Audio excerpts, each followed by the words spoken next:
সুপ্রিয় শিক্ষার্থীবৃন্দ, আসসালামু আলাইকুম। আশা করি তোমরা সকলেই ভালো আছো। আমি তোমাদের দোয়া এবং আল্লাহর অশেষ কৃপায় ভালো আছি। আমি মোহাম্মদ আলমগীর কবির, মাইলস্টোন স্কুল অ্যান্ড কলেজ, পদার্থবিজ্ঞান বিভাগ, ৬ নং সেক্টর শাখা। করোনা ভাইরাস বাংলাদেশ সহ সারা বিশ্বে এক আতঙ্কের নাম। এই ভাইরাস থেকে মুক্তি পেতে হলে আমাদেরকে সামাজিক দূরত্ব বজায় রাখতে হবে, সেই সাথে বারবার সাবান দিয়ে হাত ধৌত করতে হবে, বিনা প্রয়োজনে বাড়ির বাইরে যাওয়া যাবে না। সুপ্রিয় শিক্ষার্থীবৃন্দ, আমি আজ নবম ও দশম শ্রেণীর পদার্থবিজ্ঞান বিষয়ের পঞ্চম অধ্যায়ের কয়েকটি জ্ঞানমূলক, অনুধাবন এবং গাণিতিক সমস্যা নিয়ে আলোচনা করব। চলো আলোচনায় যাওয়া যাক। দেখো, জ্ঞানমূলক প্রশ্ন। আজকের লেকচার হচ্ছে আমাদের 7 নম্বর লেকচার, জ্ঞানমূলক প্রশ্ন। প্রথম প্রশ্ন হলো, স্থিতিস্থাপকতা কাকে বলে? যে ধর্মের কারণে পদার্থের উপর থেকে প্রযুক্ত বল সরিয়ে নিলে পদার্থ পূর্বের অবস্থায় ফিরে পায় তাকে স্থিতিস্থাপকতা বলে। বিকৃতি কাকে বলে? বাহ্যিক বল প্রয়োগ করার ফলে একক মাত্রার যে পরিবর্তন হয় তাকে বলা হয় কি? বিকৃতি। বিকৃতি সমান আমরা লিখতে পারি যে L minus L not by L not. বিকৃতি সমান আমরা এটা লিখতে পারি। তার মানে হচ্ছে পরিবর্তিত দৈর্ঘ্য মাইনাস আদি দৈর্ঘ্য। বিষয়টা ক্লিয়ার? তারপরে আছে পীড়ন কাকে বলে? পীড়ন কাকে বলে অথবা পীড়ন কি? পীড়ন হলো বস্তুর, অর্থাৎ আমরা বলবো পীড়ন হলো একটা প্রতিরোধকারী বল। প্রতিরোধকারী বল পীড়ন। কিভাবে এটা সংজ্ঞায়িত করব? কিভাবে? পীড়ন হলো বস্তুর ভিতর একক ক্ষেত্রফলে উদ্ভূত প্রতিরোধকারী বলকে পীড়ন বলে। বিষয়টা বুঝতে পেরেছ? অর্থাৎ বস্তুর ভিতর একক ক্ষেত্রফলে লম্বভাবে উদ্ভূত প্রতিরোধকারী যে বলটা, সেই বলটাকে বলা হয় কি? পীড়ন। তাহলে পীড়ন সমান আমরা লিখতে পারি, পীড়ন সমান লিখতে পারি আমরা কি? টি বাই এ। মানে এটা টি মানে বল, এ মানে ক্ষেত্রফল। তাহলে পীড়নের একক কি হলো? পীড়নের একক, বলের একক হচ্ছে নিউটন, আর ক্ষেত্রফল একক হচ্ছে কি? মিটার। তার মানে হচ্ছে নিউটন পার মিটার স্কয়ার। আশা করি পীড়ন তোমরা বুঝতে পেরেছ। তারপরে আমরা যাই, প্লাজমা কি? প্লাজমা হলো বস্তুর চতুর্থ অবস্থা। প্লাজমা হলো একটি অতি উচ্চ তাপমাত্রায় আয়নিত গ্যাস। তারপরে আমরা যাই 5 নম্বর, স্থিতিস্থাপক গুণাঙ্ক কাকে বলে? স্থিতিস্থাপক গুণাঙ্ক হলো স্থিতিস্থাপক সীমার মধ্যে পীড়ন ও বিকৃতির অনুপাত সর্বদাই ধ্রুব সংখ্যা হয়, আর এই ধ্রুব সংখ্যাকে স্থিতিস্থাপক গুণাঙ্ক অথবা ইয়ং মডুলাস বলা হয়ে থাকে। আশা করি বিষয়টা বুঝতে পেরেছ। তারপর হচ্ছে দেখো, অনুধাবনমূলক প্রশ্ন।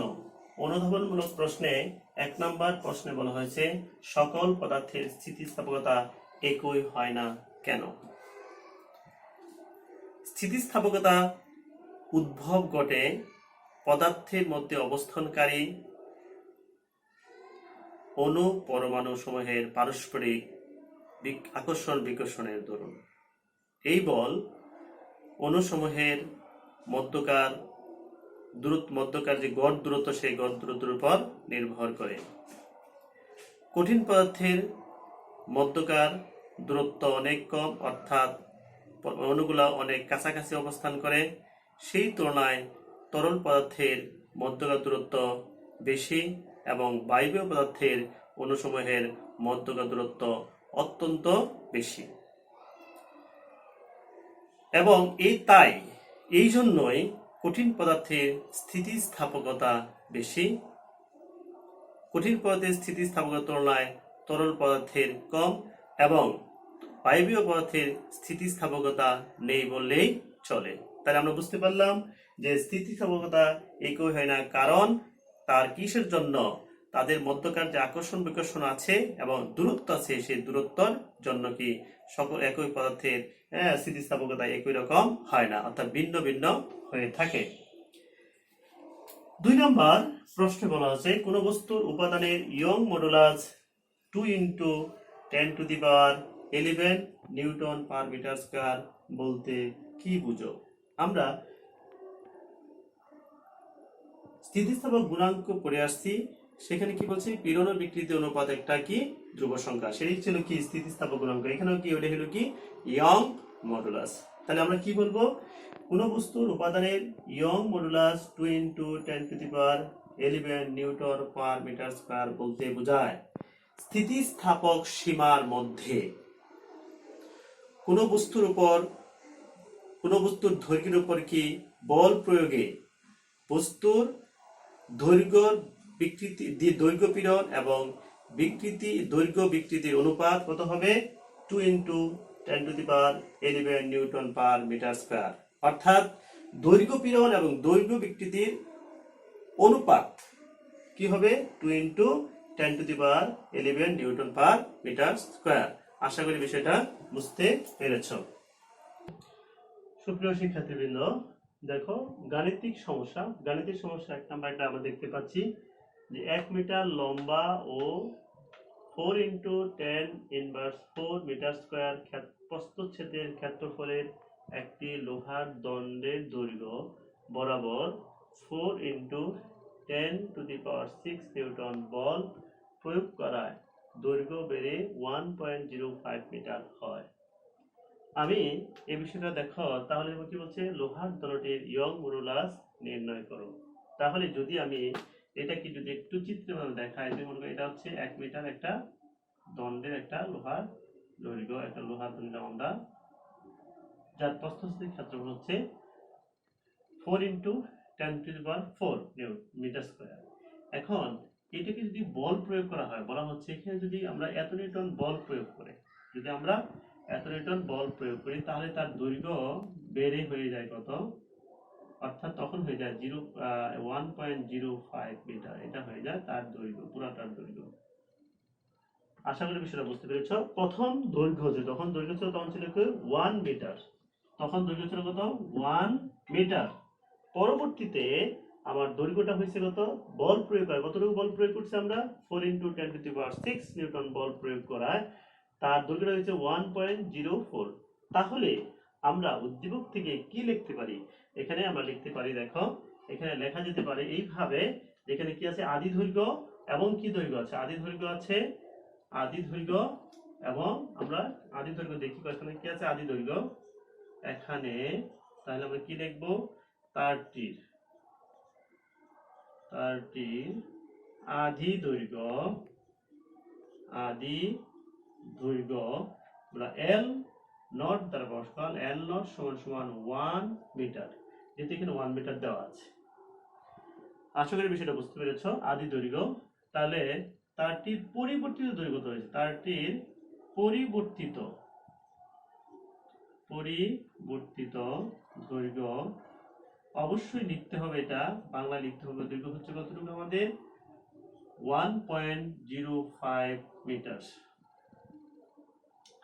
এবং এখানে কি দেওয়া আছে প্রস্থচ্ছেদের ক্ষেত্রফল, তাহলে তারটির প্রস্থচ্ছেদের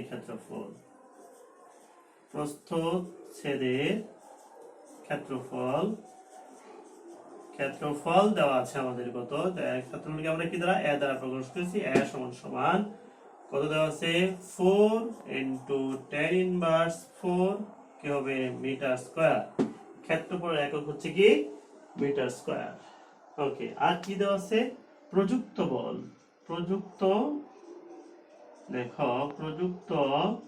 বল, এখানে আমরা কি বলকে কি দেবো টি দ্বারা প্রকাশ করব, টি দেওয়া আছে 4 × 10⁻6 নিউটন। চাইছে কি লোহার দণ্ডটির ইয়ং মডুলাস চেয়েছে, তাহলে আমরা ইয়ং প্রতীকে কি দ্বারা প্রকাশ করি, তোমাদেরকে দেখিয়েছিলাম তখন ইয়ং মডুলাস কি আমরা y দ্বারা প্রকাশ করি, y সমান 8। তাহলে দেখো এখানে আমরা জানি। তাহলে আমরা জানি, আমরা সূত্রটা শিখে আসছিলাম আগে, তোমাদের দেখাইছিলাম যে কি বলেছিলাম সেখানে, বিকৃতি পীড়ন এবং বিকৃতির অনুপাত হচ্ছে ইয়াং মডুলাস।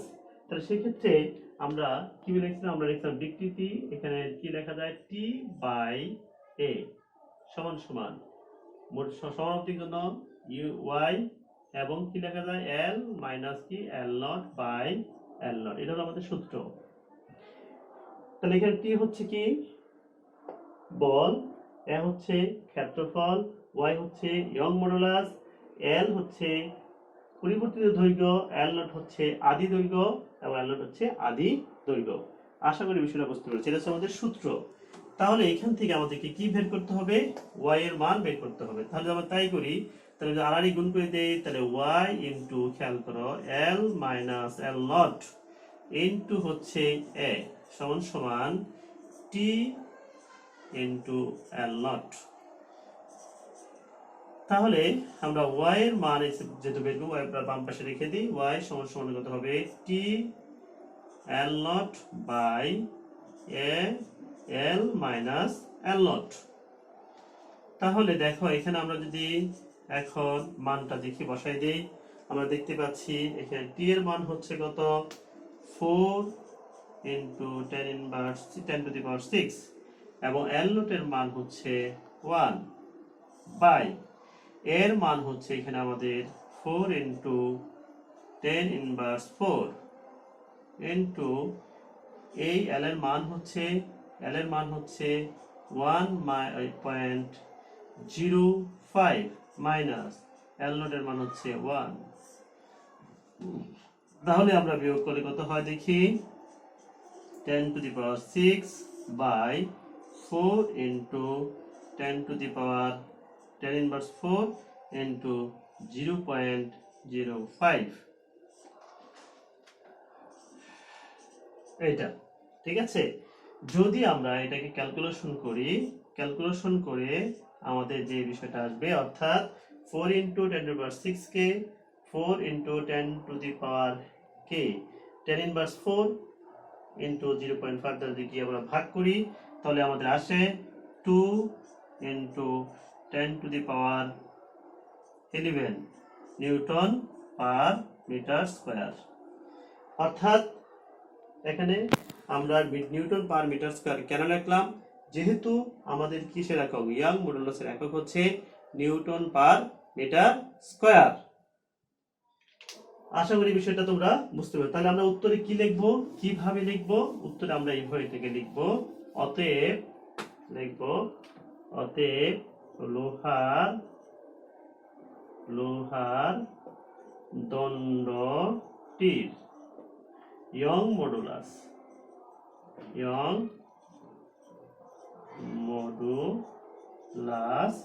কত, 2 into 10 to the power 11 newton per metre square. তো আনসার দিয়ে আমরা লিখতে পারি, আনসার দিয়ে লিখতে পারি কি 2 into 10 to the power 11 newton per metre square. আশা করি বিষয়টা বুঝতে পেরেছ। সুপ্রিয় শিক্ষাবৃন্দ, দেখো দ্বিতীয় একটা উদ্দীপক আমরা নিয়ে আসলাম, এবং দ্বিতীয় গাণিতিক সমস্যা সমাধান আমরা করব। একটি লোহার দণ্ডের Young modulus 2 into 10 to the power 11 newton per metre square. দণ্ডটির দৈর্ঘ্য 1 মিটার এবং প্রস্থের ক্ষেত্রফল 4 into 10 to the power 4 metre square. দণ্ডটির উপর বল প্রয়োগ করায় দণ্ডটির বৃদ্ধিপ্রাপ্ত দৈর্ঘ্য হয় 0.05 মিটার। চাইছে কি দণ্ডটির উপর কি পরিমাণ বল প্রয়োগ করা হয় নির্ণয় করো। তাহলে দেখো আমরা এখানে কি লিখবো, যেখানে কি কি দেয়া আছে সেটা আমরা লিখবো। এখানে আমাদের দেওয়া আছে ইয়ং মডুলাস দেওয়া আছে, তাহলে লিখবো ইয়ং মডুলাস y সমান সমান হচ্ছে 2 into 10 to the power 11 newton per metre square, এটা দেওয়া আছে। এবং দণ্ডটির আদি দৈর্ঘ্য দেওয়া আছে, দণ্ডটির লিখবো আমরা দণ্ডটির আদি দৈর্ঘ্য L সমান সমান হচ্ছে আমাদের কত, আমাদের হচ্ছে 1 মিটার। খেয়াল করো। এবং কি দেওয়া আছে, প্রস্থচ্ছেদের ক্ষেত্রফল, দণ্ডটির প্রস্থচ্ছেদের ক্ষেত্রফল, প্রস্থচ্ছেদের ক্ষেত্রফল এ সমান সমান দেওয়া আছে আমাদের কত, 4 × 10⁻⁴ মিটার স্কয়ার। ঠিক আছে, আর কি দেওয়া আছে দেখো, প্রয়োগ করা হবে বৃদ্ধিপ্রাপ্ত দৈর্ঘ্য, অর্থাৎ বৃদ্ধিপ্রাপ্ত দৈর্ঘ্য মানে আমরা বলবো কি সেখানে কি, দণ্ডটির বৃদ্ধিপ্রাপ্ত দৈর্ঘ্য, বৃদ্ধিপ্রাপ্ত দৈর্ঘ্য মানে পরিবর্তিত দৈর্ঘ্য আমরা বলবো আমরা। তাহলে কি লেখা যায়, বৃত্ত দৈর্ঘ্য হচ্ছে L - L0, যদি আমরা করি তাহলে সেটার মানই দেওয়া আছে 0.05। এত মিটার আমাদের কি এটা দেওয়া আছে। বল প্রয়োগ, বল প্রয়োগের সাথে দৈর্ঘ্য বৃদ্ধি পেয়েছে, এতটুকু বৃদ্ধি পেয়েছে। চাইছি কি আমাদের প্রযুক্ত বল, তাহলে প্রযুক্ত বল টি সমান কি, হোয়াট। দেখো আমরা জানি এখানে আমাদের কি, আমরা দেখতে পারি কি, আমরা জানি কি T/A সমান U/y × L - L0/L0। তাহলে এখান থেকে আমরা একই রকম ভাবে আগেরটার মতো y, যদি আমরা যেহেতু এখানে t এর মানটা বের করব, তাহলে আমরা কি লিখতে পারি দেখো, এখানে আমরা এইভাবে লিখতে পারি যে r গুণ করে দিই T/L0 লিখতে পারি সমান সমান আমরা কি দিতে পারি এখানে, যে y × L - L0 × কি a। আশা করি বিষয়টা বুঝতে পেরেছ। দেখো তারপরে আমরা কি দেব, যে t এর মানটা বের করব, t রেখে দেই, t সমান সমান y × L - L0 × a/L0। তাহলে যদি এখানে আমরা মানটা বসাই দিই, এগুলো যে মানটা বসাই দিই, y এর মান হচ্ছে আমরা জানি 2 × 10⁻11 এটা পাইছি আমরা এখানে কত পেয়েছি, 0.05 এর মান হচ্ছে আমাদের 4 × 10⁻⁴ কত, 4 নিউটন, বাই হচ্ছে আমাদের কত, 1। আশা করি তোমরা বিষয়টা বুঝতে পেরেছ। তাহলে টি, অতএব টি সমান কি হবে ক্যালকুলেশন করলে আমাদের আসবে 4 × 10⁶ নিউটন। তাহলে দণ্ডের কি পরিমাণ প্রযুক্ত হয়েছিল, দণ্ডের উপর 4 × 10⁶ নিউটন বল প্রযুক্ত করা হয়েছিল। আমরা এইভাবে এটা লিখব, কিভাবে লিখব, অতএব দণ্ডটির উপর, অতএব দণ্ডটির উপর 4 × 10⁶ নিউটন বল প্রয়োগ করা